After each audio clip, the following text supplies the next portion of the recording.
Continuing on with the iPhones I'm going to review this year, we get to talk about the iPhone 12 Pro Max. Now, this iPhone was just a flagship just a couple of months ago, and because this iPhone isn't being sold by Apple brand new anymore, you can pick it up in the used market, certified refurbished market, and it's gone down in value quite a bit. But there are still some reasons why I probably wouldn't even recommend buying this iPhone, and why I would probably go to either the next flagship iPhone, which is the 13 Pro Max, or maybe even stick with one generation behind, which is the 11 Pro Max. Now, if you want to pick up the iPhones like I mentioned, links will be down in the description. You can get them from there and help support the channel at the same time. Now, starting off with the outside of this iPhone, this was one of the most premium feeling iPhones Apple has ever made. And when you go to something like the 13 Pro Max, it pretty much feels the exact same thing as this phone. This device had a massive 6.7-inch Super Retina XDR OLED panel. It did not have 120Hz, but it still was a very smooth looking panel. You saw the high resolution on it, and overall, I was a big fan of how this iPhone looked. I think it's definitely one of the best iPhones Apple has ever made in terms of a design standpoint. And again, when you look at something like the 13 Pro Max,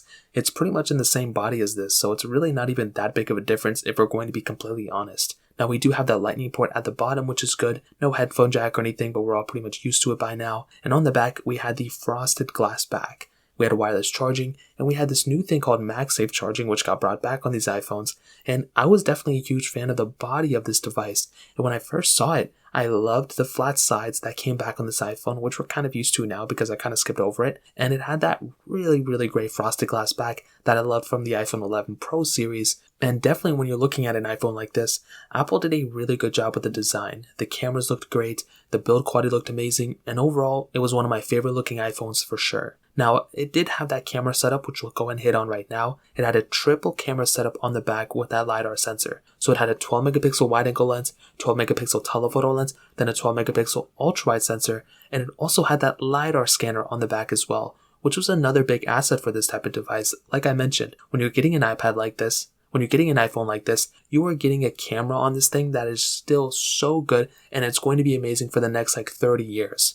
Now, you can do 4K at 60 on the back and the front of this iPhone, which is great. And on the front of this device, 12 megapixel sensor, wide angle lens. And like I mentioned, you can do 4K at 60 on that specific camera as well. Now, when I look at this camera and when I take photos and videos on it, it is still an amazing camera. And I don't really see how much better Apple can do. You know, they added cinematic mode, they added a couple more things here and there, but this is still almost the most perfect camera Apple has ever made. And I have a lot of respect for Apple for making a camera like this. Now, I do think the 11 Pro Max was pretty much almost the same thing, but this one brought bigger sensors, which was cool. It brought just a lot more and it just overall took really good photos and videos. So another big thing to keep in mind with Apple that I mentioned before is a lot of those applications like I use, like TikTok and Snapchat and Instagram, they utilize the full capability that these iPhone cameras have in terms of quality. So because of that, you can go and pick up an iPhone 12 Pro Max, and all of those applications like Snapchat and whatever, they can use the full capability of this camera, which is nice. A lot of Androids, they don't really do that. With iPhones, they do. And that's why, Apple quality of their cameras are so good even in this day and age. So what I'll tell you about the camera quality is, it's still a very good camera quality for sure. I wouldn't say it's not perfect, but the only thing is when compared to the latest iPhones, maybe there are some things that this iPhone camera is missing, but it's still very close. The quality of these cameras are really good in my opinion. So that pretty much covers it up with the camera standpoint on the 12 Pro Max. Now moving on to pretty much the longevity of these iPhones. Like I mentioned before, dude, this iPhone is going to be lasting for a very long amount of time. You can pick up this iPhone today, you can pick it up next year, you can even pick it up 2 years from now, and it's still going to be a very good, long supported device. In my opinion, this thing is probably going to last as long as the 13 Pro Max. Maybe it'll come kind of close to it, maybe a year, obviously. But the thing is with the 12 Pro Max, this thing is not going to end anytime soon. It was just a flagship Apple sold not even 5 or 6 months ago, which is so crazy to think. This iPhone has gone down in value in the used market, but it is still a very solid phone to pick up. And if I were you, I would probably end up, picking it up just because of the longevity. But like I mentioned, there's some things to kind of keep in mind before you do that. But this is still a very good supported iPhone to keep in mind as well. Because of the way Apple supports their devices, the same day the latest and greatest flagship gets their support and their update is usually the same day that the iPhone 12 Pro Max will also get its updates.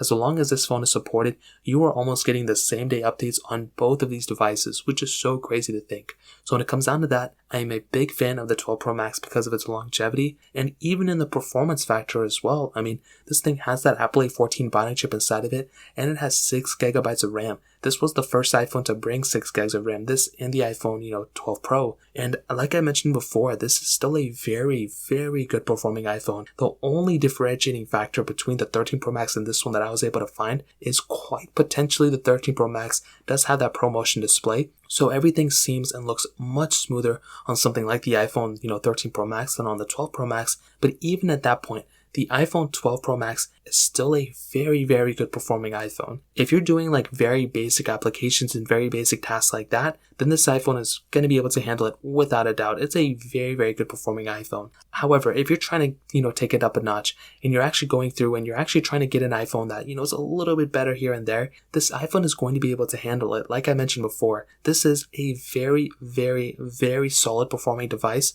and really anything you're going to throw at it is it's going to be able to handle it, which is expected. This phone is not even 2 years old yet. It's barely over a year old. It's like a year and some change. And with that being said, anything I've done with this iPhone, it's been able to handle it like I mentioned before. Maybe the only thing I can even slightly think of with this specific iPhone could potentially be, the lack of ProMotion display, and maybe like some app opening speeds here and there where the iPhone, 13 Pro Max is a little bit faster. But because this iPhone is barely even like 2 years old, we don't really have too many things to compare it to in the iPhone side of things.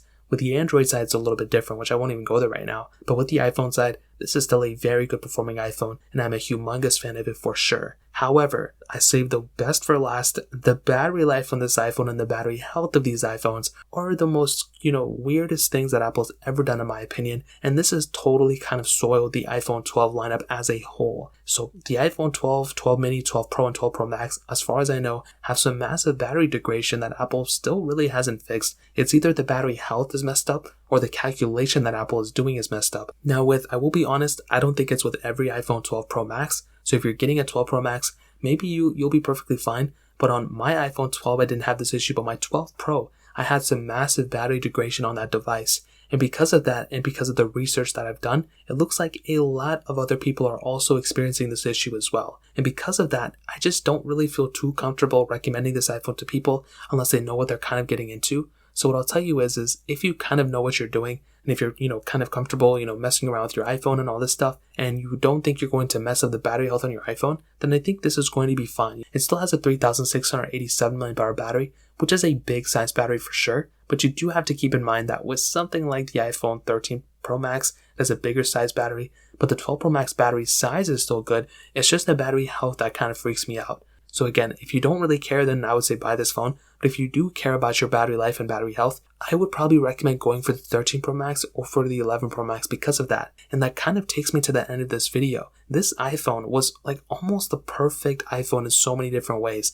It was massive, it had a beautiful display, tremendous build quality, like it feels like $1 million phone, and it has, all the things that we want. High resolution display, long supported phone, great performance, tremendous cameras, like the whole 9 yards. The only issue is that the battery health is something that it's just kind of iffy, and it's almost one of the most important things about this iPhone. And it seems like Apple still hasn't really addressed it. They kind of did one time, but they haven't really done anything since then. And people are still experiencing this problem as far as I know. So because of that, it puts me in a weird situation. If you hear about that issue and you still don't care, then, go for it. I would recommend buying it. But if you do care about it and you think it'll be an issue for you, then go for a 13 Pro Max or an 11 Pro Max in my opinion. So in terms of that pretty much covers it up there. If you guys have any other questions or anything like that, let me know in the comment section below. Hit the like button, that would mean so much, but definitely hit that subscribe button. More importantly than everything else, I love every single one of you guys. Hopefully I'll catch you guys in the next video. Peace out till then.